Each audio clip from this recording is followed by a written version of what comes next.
If you've ever hit a wall during a fat loss phase, felt constantly hungry despite eating enough protein and fiber, or wondered why your body seems to fight you harder the longer you diet, the answer might be in your hormones.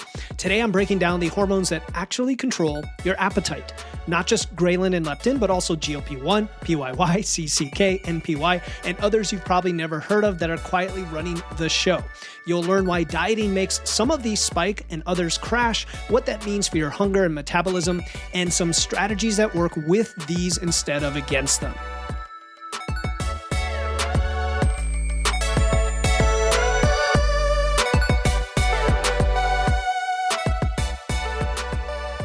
Welcome to Wits and Weights, the show that helps you build a strong, healthy physique using evidence, engineering, and efficiency.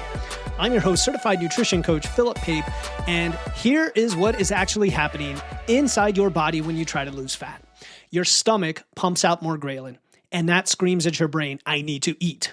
Your fat cells release less leptin, so your brain thinks you're starving even when you're not. Your gut produces less GLP-1 and PYY, which means meals don't fill you up the way they used to, and stress hormones trigger NPY in your brain, making you crave high-calorie comfort foods.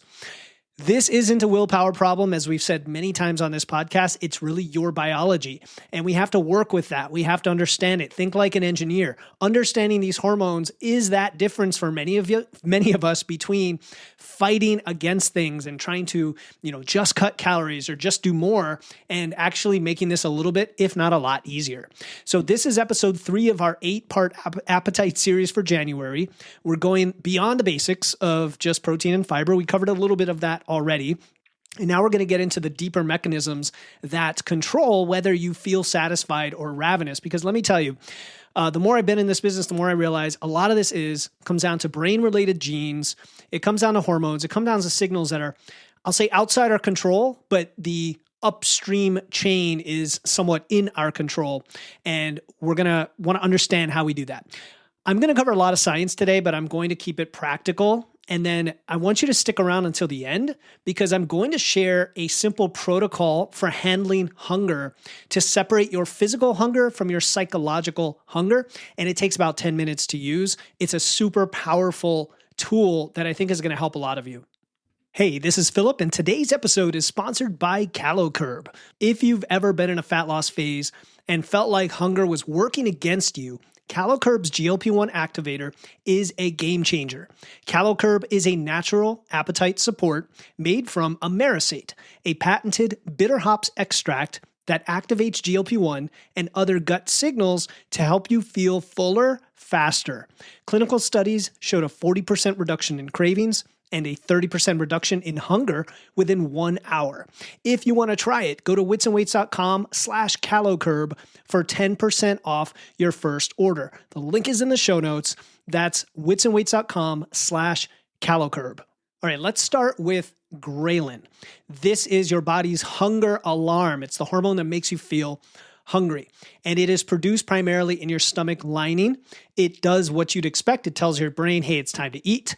And it rises before meals and it drops after you eat. So that's pretty straightforward. But where it gets more relevant for fat loss is that when you're in a calorie deficit, the ghrelin goes up. And it's not just a little bump, it goes up a lot. A 2025 meta-analysis that pooled data from 127 studies found that weight loss consistently increases your fasting ghrelin levels. And the more weight you lose, the higher your ghrelin climbs. Now, think about what that means. It's not just about the deficit itself. It's if you're actually getting leaner, if you're doing what you're trying to do, which is lose weight, the louder your body is going to scream at you to eat. And this is why the last 10 pounds, quote unquote, often feels harder than the first, let's say, 20. And so it's not a mental thing, okay? It's not just psychological. There is literally a hormonal change that is ramping up. And it's not just that it makes you hungry. Ghrelin also activates the reward centers in your brain, which makes high-calorie foods seem more appealing. So not only do you want to eat more, you actually crave the stuff that is going to more easily get you out of your deficit. So it's this vicious cycle. Now, what can you do about it? All right, we've talked about protein before. Always worth mentioning in case you're not doing it. High protein meals will suppress ghrelin more effectively than a high carb or high fat meal. And that's one of the reasons we emphasize protein at every feeding, right? It's not just for the muscle piece, but also for appetite control. You should still have balanced meals, right? It's not about just eating protein, but making sure you have the protein is important.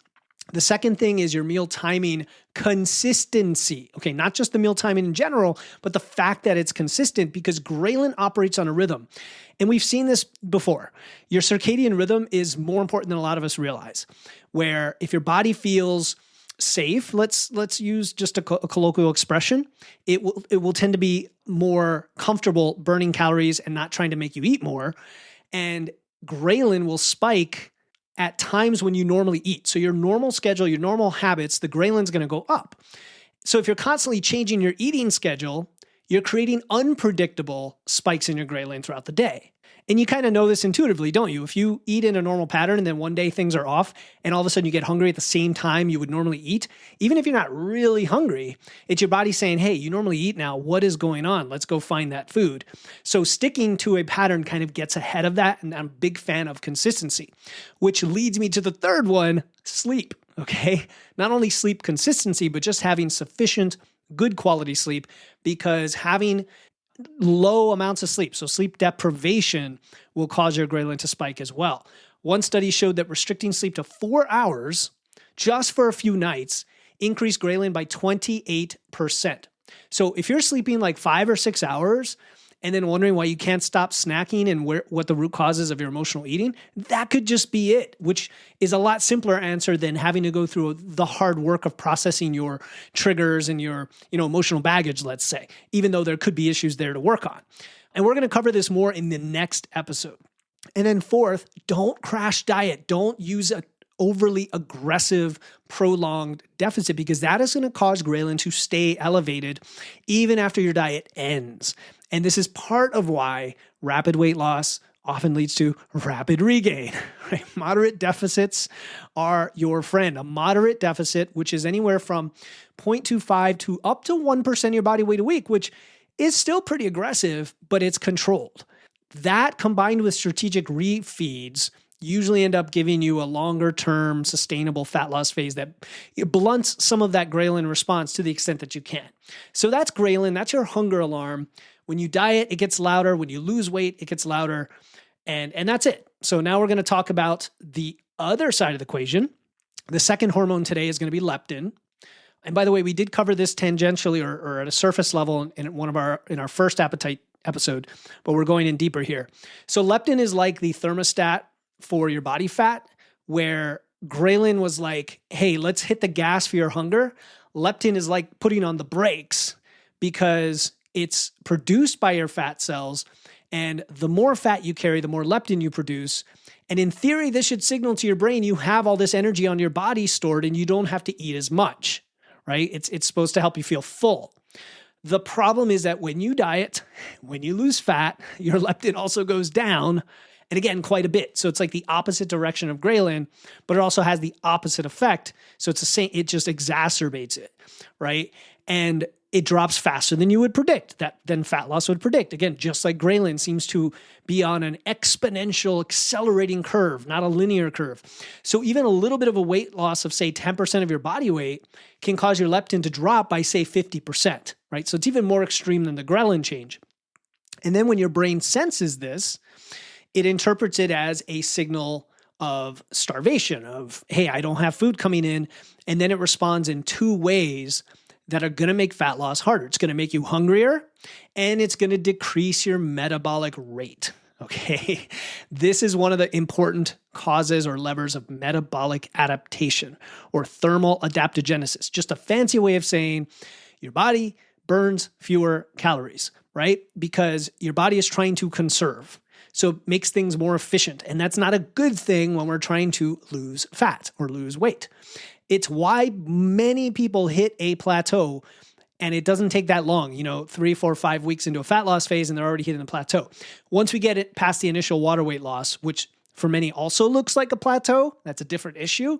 But even like 6, 7, 8 weeks in, many of us hit a second real plateau, and that real plateau is because of this adaptation, and they don't realize their calories are dropping like a rock. I mean, for me, and I feel like I'm doing everything right all the time, I might have a drop of 6, 7, 800 calories over the course of a fat loss phase. But because I'm tracking and I know that, I can adjust for it or I can plan for it both physically and psychologically. And then there's another layer to this. If you've been overweight for a while, you may have developed a little bit of resistance to leptin. That means your brain doesn't respond to the signal even when the levels are high, meaning you have all this stored energy on your body, but your brain acts like you still need more energy. Kind of sounds like insulin resistance, doesn't it? Right? It's effectively a form of lowered tolerance, lowered sensitivity because of the way you've treated your body to that point. It's not your fault, but it's just how your body responds because of what it's conditioned to. Now, what can you do about this? Okay. Diet breaks and refeeds, you may have heard they can temporarily increase your leptin. Or it used to be believed that this was more of a not permanent thing, but like you could really restore your leptin and then continue the fat loss phase from a much higher position. It's not quite like that. It's only temporary. But like a higher carb day, which I like refeeds where the carbs come all the way back up to your maintenance, it can bump leptin up for that period, for that day or the next day or so. And it gives you, if nothing else, a psychological break. But there is a little bit of a physiological break that we see that may ramp up your performance for like a day. And it takes the edge off, right? It's not a magic fix, but it definitely helps. And that's why like a 2-day refeed could be a really nice way to fit it in to a 7-day week, where every 5 days you're doing your diet and then 2-day refeed. I'm a big fan of that. But of course, you could do any different interval. You could do, 2 weeks and then 2 days, or 3 weeks and 1 week. You know what I mean? That's the nonlinear fat loss approach. So resistance training, okay, first time I mentioned it all episode, which is crazy, I know, helps preserve lean mass, when you're in fat loss, helps preserve your muscle so you're not losing it. It can reduce the severity of leptin decline. So another reason to be training, besides the obvious of holding on to your muscle mass, and then of course having more muscle keeps your metabolic rate a little bit higher as well, which partially offsets some of this adaptation. The other thing is energy flux. Energy flux matters. This is the concept of eating more while moving more instead of eating less while trying to exercise more or even move less. So higher energy flux, eating more to move more, it tends to improve leptin sensitivity as well because your brain kind of hears the leptin signal better when you have more of these resources flooding in. I almost think of it like you're trying to release energy, but you need to bring the energy in, and your body likes that turnover rather than this restriction mindset, if that makes sense. So I think one of the insights for leptin is this. Your body has kind of a set point that it wants to defend. Yes, there is validity to that concept. Set point theory, might have heard it called, not quite to the extreme that some might claim. But when you lose fat, leptin does drop. Your body pushes back to try to regain that fat. And that is why recovering to maintenance after a diet is super critical. It's also why we shouldn't be dieting for too long. And, we're going to talk about rebound hunger in a later episode of this series because I think that's an important concept. But leptin is important to understand. All right. So let me remind you where we are. We covered ghrelin, which rises during fat loss. It drives hunger. We covered leptin, which falls during fat loss, makes your brain think you're starving. Now I want to talk about the hormone that is all the rage right now, and that is GLP-1. But before we do that, I want to tell you about today's sponsor because it's very relevant to this GLP-1 conversation before we get into it. GLP-1, as we're going to talk about, is a key hormone that signals fullness to your brain, where when it's higher, you feel satisfied. When it's low, like it often is during fat loss, meals just don't fill you up the same way. And I'm a big fan of tools, especially natural tools that can help in addition to the other things we're doing. CaloCurb, who's sponsoring this episode, CaloCurb, like curb your calories, is a natural appetite support. It's a tool that works by activating GLP-1 and other gut-brain signals. It's made from a marasate, and that's a patented bitter hops extract developed in New Zealand over 15 years with 30 million in research behind it. It has very solid clinical data. It is science-based. It reduced cravings by 40%, hunger by 30%, and calorie intake by 18% within 1 hour. So it can help you feel fuller faster. It's just one of those nice tools that take the edge off. Doesn't replace the fundamentals. It supports the other things you're doing. But if hunger has been the hardest part of your fat loss phase, even when things like protein and fiber are dialed in, it's definitely worth checking out. Go to witsandweights.com/caloCurb for 10% off your order. The link is also in the show notes. In case you have trouble, spelling it, it's CALOCURB. That's witsandweights.com/caloCurb. All right, now let's talk about GLP-1, which I would call the satiety powerhouse, something that wasn't talked about nearly as much before the new weight loss medications came out, like Ozempic and the others. GLP-1 stands for glucagon-like peptide 1. It is produced by cells in your intestines after you eat. And it does three important things. 1, it increases satiety. It helps you feel full. 2, it slows gastric emptying. That is, food stays in your stomach longer, so you feel satisfied longer. And 3, it enhances your insulin secretion, and that, of course, helps with blood sugar control. And, of course, you've heard of GLP-1 because of Ozempic, Wegovy, Mounjaro, all of these drugs, which are GLP-1 receptor agonists, right? The semaglutides or Zepatide, those are the more chemical names. They mimic the hormone, and then they amplify the effects of the hormone, and they work really, really well, right? They're super powerful. We've got a lot of clients and members of Physique University who are taking these as a tool to help them. We had guests on the show, and we've had experts on the show talking about how powerful these are. And I know there's a lot of controversy around them, but it is a legitimate mechanism that's being targeted by these. Now, for those of us, whether you're on the medication or not, understanding GLP-1 is helpful, I think, because GLP-1 rises naturally after you eat a meal, especially a meal that's rich in protein and fiber and certain compounds, including the bitter compounds. We mentioned caloCurb, which is a bitter compound. That is why it tends to spike and trigger your GLP-1, not to the level of these pharmaceuticals, of course, but that's why there's a spectrum from, totally food-based to medication to everything in between and every combination of those. So during your fat loss phase, your body's GLP-1 response tends to decrease. Sound familiar? Sounds like, again, leptin and ghrelin, kind of how they operate. They go in the opposite direction where you'd want them to be.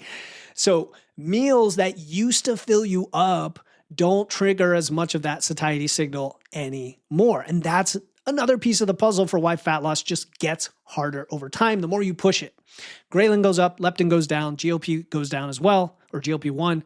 Your body's fighting you on all these hormone fronts, which is why I'm doing this episode. So can you support GLP-1 naturally? All right. If you do the fundamentals the way we talk about here, protein, fiber, meal timing, the things we've already talked about that we keep coming back to, it's going to stimulate more GLP-1 release than not having enough protein, than having too little fiber, than, not spreading out your meals. In fact, like front loading calories, we think might actually enhance GLP-1 response. I mentioned on the last episode a study of a big breakfast versus a smaller breakfast where the calories were the same and how the big breakfast seemed to better regulate some of these hormones, right? To what extreme will it do that for you? I couldn't say. I think it's worth experimenting though and seeing how your hunger signals change. Of course, consistency is super important, as we mentioned before as well, right? A lot of people's bodies, though, seem to respond better to a substantial breakfast versus a massive dinner. And again, there's some circadian rhythm and cortisol and like day-night cycle stuff going on there because of our human biology in the context of, Earth rotating relative to the sun. Okay. That's how we evolved on this planet.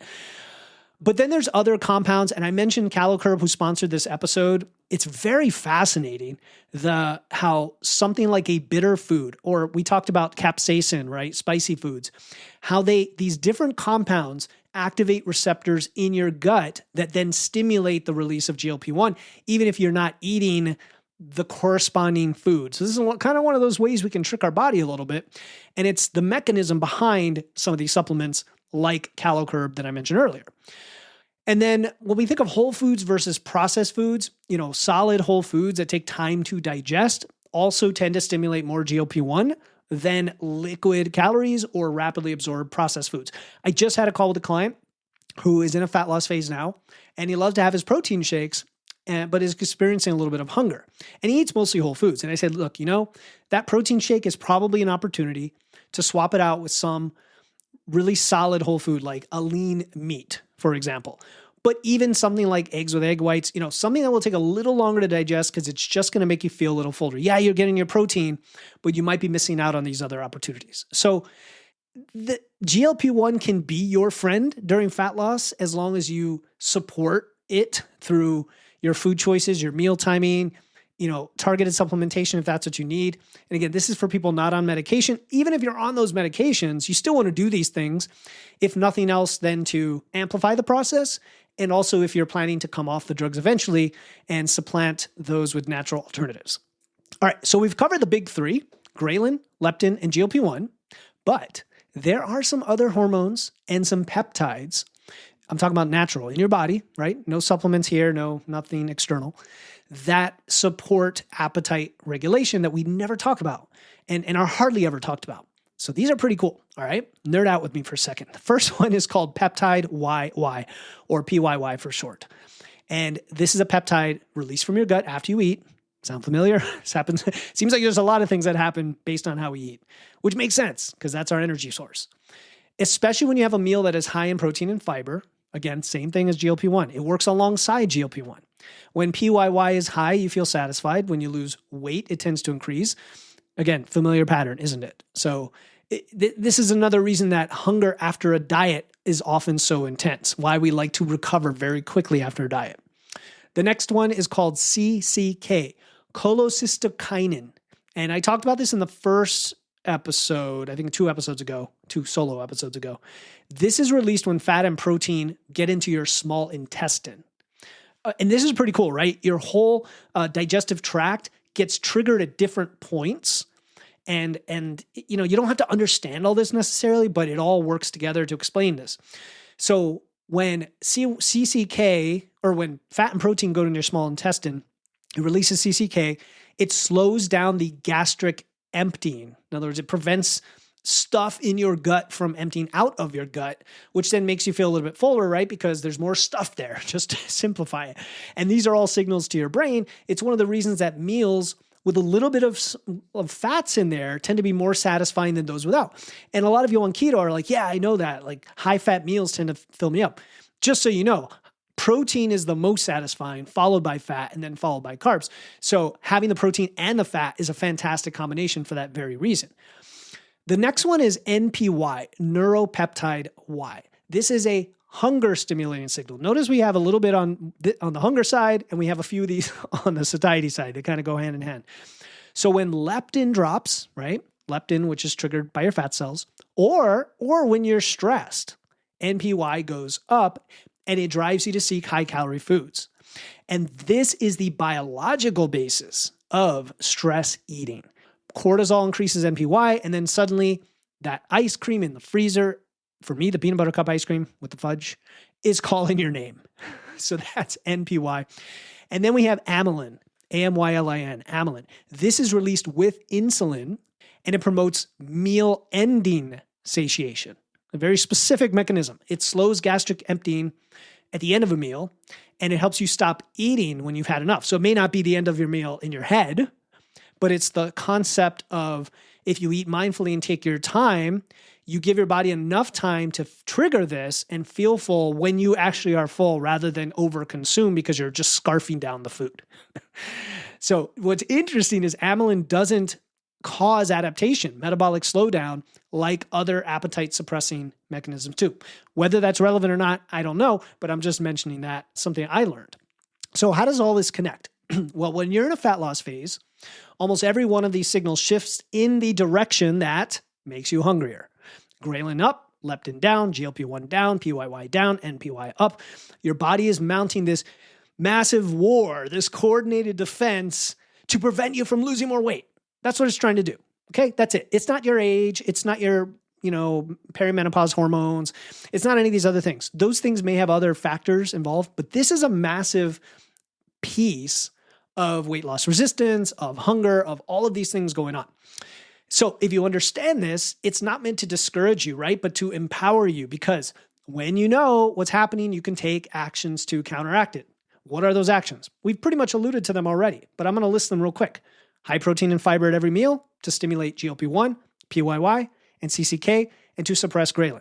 So you got to keep that protein and fiber high during fat loss. Adequate sleep keeps ghrelin in check. Stress management prevents your NPY from spiking. Resistance training, pretty much for everything, but specifically it also really helps with leptin sensitivity. Using strategic refeeds can be helpful to temporarily boost your leptin. And then, of course, having consistent meal timing, likely with a decent-sized breakfast to help, again, with your rhythm of your ghrelin so you don't feel hungry just because you're habitually eating at a certain time and now one day you don't eat at that time. So, okay, it's a lot, but I think it's also super consistent with the fundamentals that we talk about. Quick reminder, I do want you to stay around for a few more minutes because I want to share a protocol you can use the next time you feel hungry between meals, okay? Really helpful tool that I've developed over time with clients, and I think it's going to be helpful for you. I do want to leave you with something to reframe all of this. I'm a big fan of the behavioral psychology of this stuff, okay? Because a lot of you, be honest with yourself, you think of these hormones as another thing in the way, another obstacle, maybe it's an excuse, another thing to blame. And I know a lot of marketers on social media love to blame hormones for everything, okay?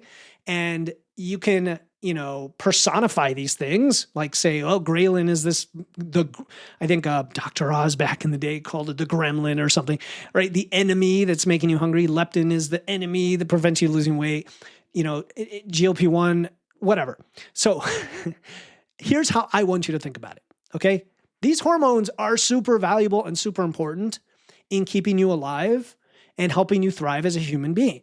And therefore, we can use them as signals, as data when we think like an engineer and have curiosity about them. Ghrelin makes sure that you eat enough to survive. Leptin is kind of like your energy status to help your body allocate your resources the right way. GLP-1 helps you stop eating before you overdo it, hence why the drugs work so well at preventing you from eating as much. So the problem is in the hormones. Hormones are not the problem, okay?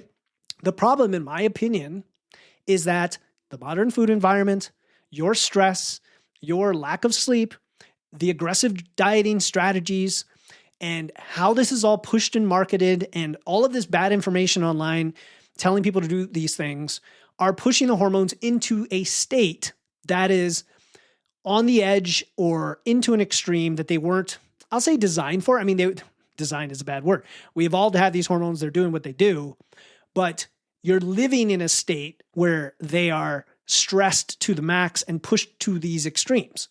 So the solution, of course, isn't to, try to fight against that, but create the conditions, create the environment where these things are at least working, if not optimally, not to that level of an extreme. Does that make sense? So we already mentioned those things. I'm not going to repeat them with the protein, fiber, sleep, stress, all of that stuff, resistance training, all of that is fantastic. But the reframe is that your hormones aren't the problem, that they're a source of feedback to you.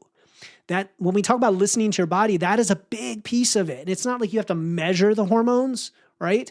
It's the symptoms that come from the hormones that are telling you what's going on. And then you understand, okay, when I'm in this phase and I feel this way, this is why. And this is what I can do to either dial it back a little bit or, psychologically deal with it in the way I need to. All right. Remember what I promised at the beginning, a simple protocol for handling hunger that helps you distinguish physical hunger from psychological hunger. I'm going to walk you through exactly how to do that in just a moment, so stick around. Hey, this is Philip, and a quick reminder about today's sponsor, CaloCurb. If hunger has been the hardest part of your fat loss phase, even when everything else is dialed in, check out CaloCurb. It's a natural GLP-1 activating supplement with clinical data showing 40% fewer cravings and 30% less hunger within 1 hour, leading to 18% fewer calories so you can stick to your fat loss plan. Go to witsandweights.com/CaloCurb for 10% off your first order. Link is in the show notes. That's witsandweights.com/CaloCurb. All right, here is that hunger protocol that I promised. I call it the hunger wave check. Okay, hunger wave check. The next time that hunger hits you between your meals, okay, which is very common during fat loss, instead of just reaching for food, I want you to do this. So this is intention. This is mindfulness. First, I want you to rate your hunger in the moment on a scale of 1 to 10. That's it. Just whatever that means to you. 1 is the least hungry. 10 is just ravenous, crazy hunger, right? Because most people don't even stop to think about it. Most people don't quantify it. They just feel hungry and they react. We're not going to do that. We're going to put a number on it. 1 to 10. Second, I want you to set a timer. Go on your iPhone or Android, open the timer app, and set a timer for 15 minutes. And after you set that timer, I want you to go drink some water or drink some tea or do something mildly engaging, a distraction, answer some emails, play your ukulele, take a short walk, whatever. It's only 15 minutes, okay? Third, when your timer goes off, I want you to rate your hunger again. Did it go up? Did it stay the same or did it drop? That's it. Now, here's why this works. That's all I'm telling you to do. This is why it works. Ghrelin, your hunger hormone, operates in waves. We talked about meal timing consistency. So you can take advantage of that. Ghrelin peaks about for like 20 to 30 minutes when it's trying to tell you to eat. And then it subsides even if you don't eat. So if your hunger dropped significantly because you did this exercise, okay, and you may need to do 20 minutes instead of 15, whatever. If your hunger dropped based on your rating before and after, that was a Ghrelin wave. That's what I mean by wave. And therefore, it was physical, but it was also temporary and just hormone driven. But if your hunger stayed the same or went up, then your body's like, no, I actually really need to eat right now. And it could be because you normally eat at that time and you seriously do, you should be eating, which goes back to, hey, let's keep our meals consistent. This also interrupts the autopilot that drives many of you with emotional eating, with boredom-based eating. Okay, there's many causes of emotional eating, but these are big ones. Because the pause itself creates awareness, and I'm all for awareness across the board. Now I'm going to give you a bonus tip. A bonus tip is to log these moments on a piece of paper, in your phone, whatever, in a diary. Just a quick note. You say 3 p.m. I started at 7, hunger, and it dropped to 3 after 20 minutes. That's it, like before and after. Now you could add other things like how you felt, what emotions are going through your head, because maybe there are other triggers going on. But over time, you're going to see patterns. It's like logging your food. It's like logging your training. That's what we do, guys. That's what engineering is all about. So maybe 3 p.m. every day is always a Ghrelin spike, but maybe it correlates with stressful meetings. And that data is just a gold mine to understand your own hunger signals. So I want you to try it this week, see what you'll learn about yourself. And that's it for today's episode. On the next one, we're going to take everything we covered today and look at the 2 biggest external factors that disrupt these hormones, which then cause things like extra belly fat and sugar cravings and lots of other things that none of us like. And if you've ever noticed that you eat more when, for example, you're tired or you're stressed, we're going to talk about why and what to do about it. Until next time, keep using your wits, lifting those weights, and the next time hunger hits hard in the middle of a dieting phase, you'll know exactly what's happening and what to do about it. This is Philip Pape, and I'll talk to you next time here on the Wits and Weights podcast.